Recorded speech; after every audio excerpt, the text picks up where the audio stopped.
On June 29, 1941, at the height of the Great Patriotic War, an event occurred that remained in the shadow of numerous stories about the beginning of the conflict for a long time.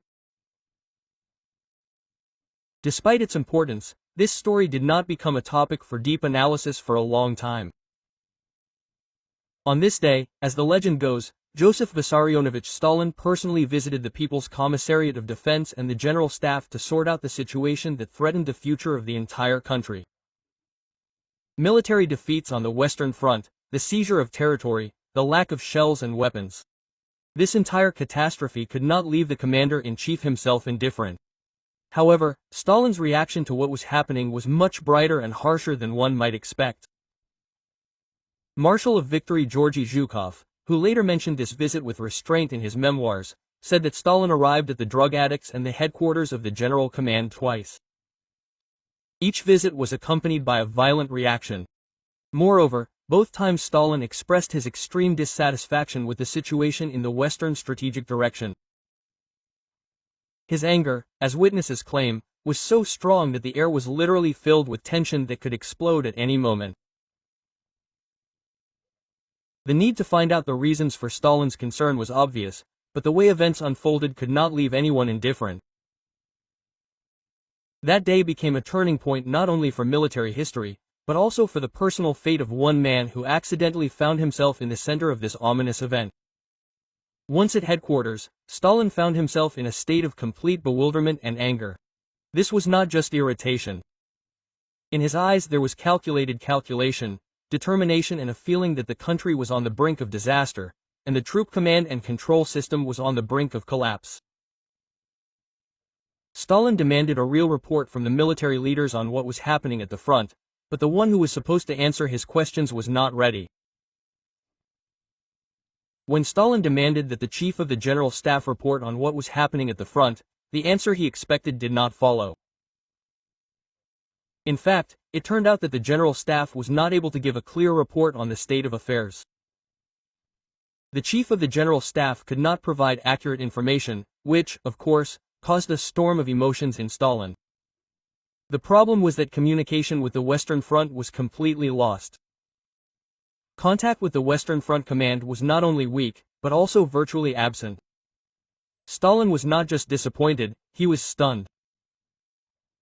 McCain in his memoirs described in detail how exactly Stalin exploded, what kind of general staff, who these people were who could not control the situation, could not establish contact with the troops, could not understand what was happening with the army, and therefore with the fate of the entire country. This was a real disappointment, which awakened in Stalin not just anger, but a feeling of complete hopelessness. After all, losing control of the troops is the worst scenario that could happen in a war. There is nothing worse than the realization that the army is not controlled, that it cannot act as a single whole. This feeling was precisely what made Stalin be so abrupt. However, even in such a situation, when it seemed that everything was lost, it was necessary to solve the problem quickly. Time was running out, and every moment could cost the country its destruction. It was at this moment that a character appeared who seemed to be able to give an unexpected and revolutionary answer to the problem. This man was a lieutenant colonel from the Middle East Department of the Operational Management. His approach was so simple that it came as a shock to everyone present. The lieutenant colonel proposed a simple but extremely effective way to use local information. That is, to contact the village councils to obtain data on the current situation at the front. At that moment, when the situation at the front seemed absolutely catastrophic, and the general staff was at a loss, the lieutenant colonel showed how it was actually possible to obtain reliable information while being far from the front and in conditions when the entire communication system was virtually destroyed. He proposed using local residents, village councils and their knowledge of what was happening in the villages and towns. Outwardly, this looked like a solution bordering on the absurd. Why call the village council to find out where the front line is? However, this idea turned out to be brilliant. The question was simple: are there Red Army units in the village or town? It seemed so elementary and even naive that no one could believe that it would work. But it turned out that this simple approach was the key to unraveling the entire situation.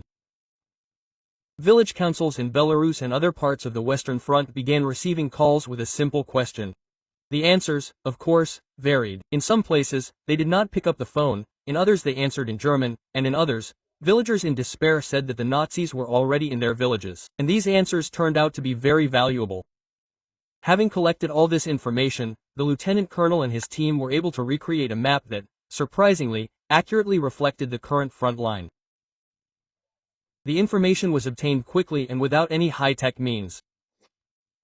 It was simply collecting data on the spot, interviewing ordinary people who could still know the truth about what was happening. No matter how strange or difficult it was to find such data, what was important was that it became the basis for creating a map that allowed for a quick assessment of the situation.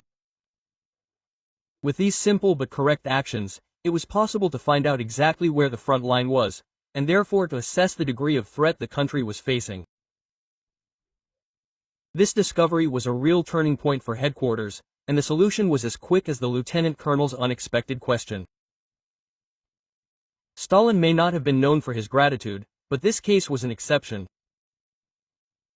He understood how important it was to have people in his ranks who were able to act in the most difficult situations and find a way out even in conditions of complete chaos. The lieutenant colonel who proposed such an unconventional solution was noticed and highly appreciated. Surprisingly, a few hours after this event, the lieutenant colonel was promoted to colonel.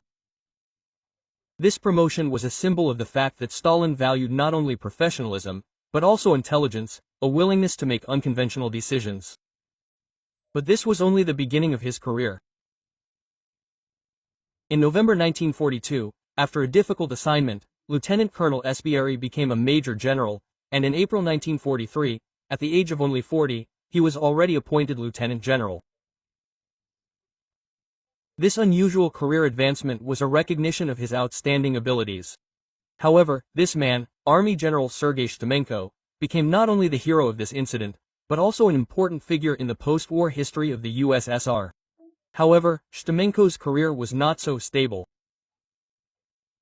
He faced several difficulties and was even removed from his post in 1952. Despite this, his fate remained linked to military history. And his career resembled a roller coaster, full of ups and downs. Nevertheless, his role in the history of that day was not forgotten. The story associated with this event could have been just one of many small stories of the war, but in reality it turned out to be significant in the context of the decisions that the military had to make on the battlefield. Shtimenko, through his approach to finding information, revealed the most important truth. In war, it is important not only to have knowledge, but also to be able to ask the right questions. It was questions that became the tool that allowed us to find out the real state of affairs at the front and avoid an even greater crisis. This case became a vivid example of how intelligence and the ability to quickly solve problems become no less important than physical strength. In war conditions, when the world is shaking from explosions and gunfire, it is such small steps that can play a decisive role in the outcome of events. Ultimately, the person who found himself in the center of this action was able not only to help maintain control, but also to change his life, radically changing his destiny and career.